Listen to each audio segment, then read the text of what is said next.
এই স্থানটিকে নিয়ে রয়েছে মানুষের অনেক রকম কল্পকাহিনী, ভয়ভীতি এবং অনেক রকম রহস্য।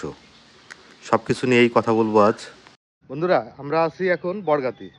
এখানে আপনাদের নীল চাষ সম্পর্কে কিছু তথ্য আপনাদের দেখাবো। আমাদের নড়াইলে ঐতিহ্যবাহী একটা জিনিস কিন্তু আপনাদের হয়তো অজানা থেকে গেছে, সেই জিনিসটাই দেখানোর চেষ্টা করব। তো চলুন শুরু করা যাক আজকের ব্লগ ভিডিওটি। আশা করি খুব স্বল্প সময় নিয়ে আপনাদেরকে পরিচয় করিয়ে দিতে পারবো আমাদের নড়াইলের এই নিভৃতে পড়ে থাকা সুপ্রাচীন এক স্থাপত্যের সাথে, যার সাথে আমাদের দেশের অনেক অনেক ইতিহাস এবং ঐতিহ্যের অনেক বিষয় জড়িত রয়েছে। আর কথা বলতে বলতে সেই নীলকুঠির কাছেই কিন্তু আমরা পৌঁছে গেছি। এই সুপ্রাচীন স্থাপত্যটা কিন্তু রক্ষণাবেক্ষণের অভাবে একদম জীর্ণশীর্ণ অবস্থায় পড়ে আছে। আর যেমনটি বলছিলাম, এটির দ্রুত সংস্কার অথবা সংরক্ষণের ব্যবস্থা না নিলে এটি এখন যে অবস্থায় আছে সেই অবস্থাতেও কিন্তু আর থাকবে না। আসলে একটু দরকার যত্নের। আপনারা যেটি দেখছেন এটি কিন্তু ব্রিটিশ আমলে স্থাপিত একটি নীলকুঠি। আমাদের নড়াইলের বরগাতি গ্রামে এই নীলকুঠিটি কিন্তু এখনো ধ্বংসাবশেষের ভিতরেও কিন্তু টিকে আছে।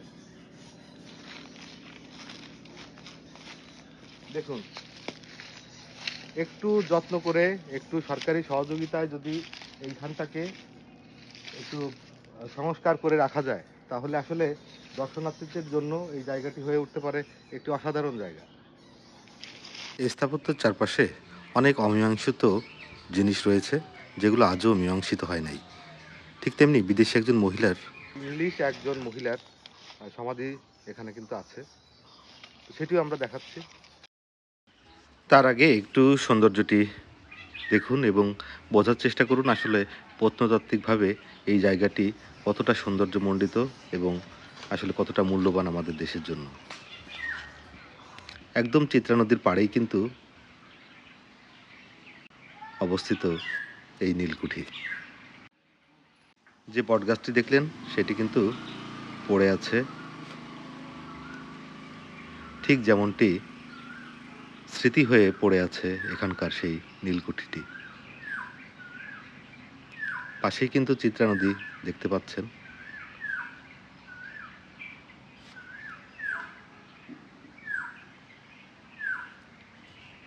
সব কিছু মিলিয়ে এখানকার যে সৌন্দর্য সেইটি আসলে অবর্ণনীয়।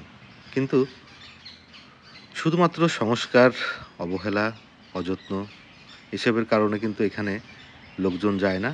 আর এখানে জনশ্রুতি আছে, বিভিন্ন ধরনের মিথ আছে, যার কারণে স্থানীয় লোকও কিন্তু ভয়ে এখানে যেতে সাহস করে না। কয়েকশো বছর পুরাতন হলেও অবাক করা বিষয় হলো স্থাপত্যটি এখনও সংরক্ষণ করলে কিন্তু অনেক সৌন্দর্য নিয়ে মানুষের কাছে হাজির হতে পারে। সেই সক্ষমতাটা কিন্তু এই স্থাপত্যের মধ্যে আছে। এটি আসলে অবাক করার মতোই একটা ব্যাপার।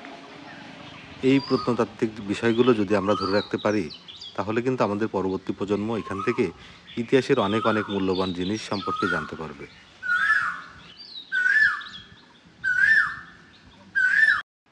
এখন আমাদের যাত্রা শুরু সেই সমাধির কাছে, যেটিকে আসলে অনেকেই সমাধি বলে কিংবা বিভিন্ন রকমভাবে আসলে স্থানীয় লোকজন বর্ণনা করে। তবে জানা মতে এটি একজন বিদেশি মহিলার সমাধি স্থান।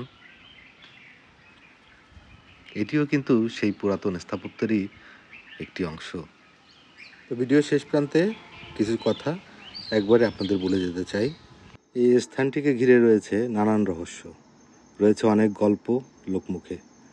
প্রজন্মের পর প্রজন্ম ধরে চলে আসছে এই স্থান নিয়ে নানামুখী গল্প কাহিনী স্থানীয় মানুষের মধ্যে।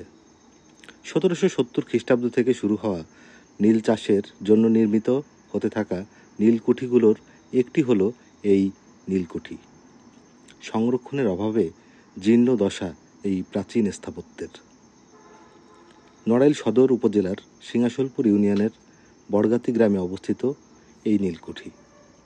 নড়াইলের মাননীয় ডিসি মহোদয় ও প্রত্নতত্ত্ব অধিদপ্তর সহ সংশ্লিষ্ট সকলের নিকট অনুরোধ জানাই, আপনারা এই সুপ্রাচীন ঐতিহ্য সংরক্ষণ ও সংস্কারের মাধ্যমে জনগণকে একটি সুন্দর দর্শনীয় স্থান উপহার দিতে প্রয়োজনীয় ব্যবস্থা গ্রহণ করবেন। সেই অনুরোধ রেখে আজকের মতো বিদায় নিচ্ছি আমাদের চিত্রা নদীর পাড় হতে। ধন্যবাদ সবাইকে, ভালো থাকবেন, সুস্থ থাকবেন।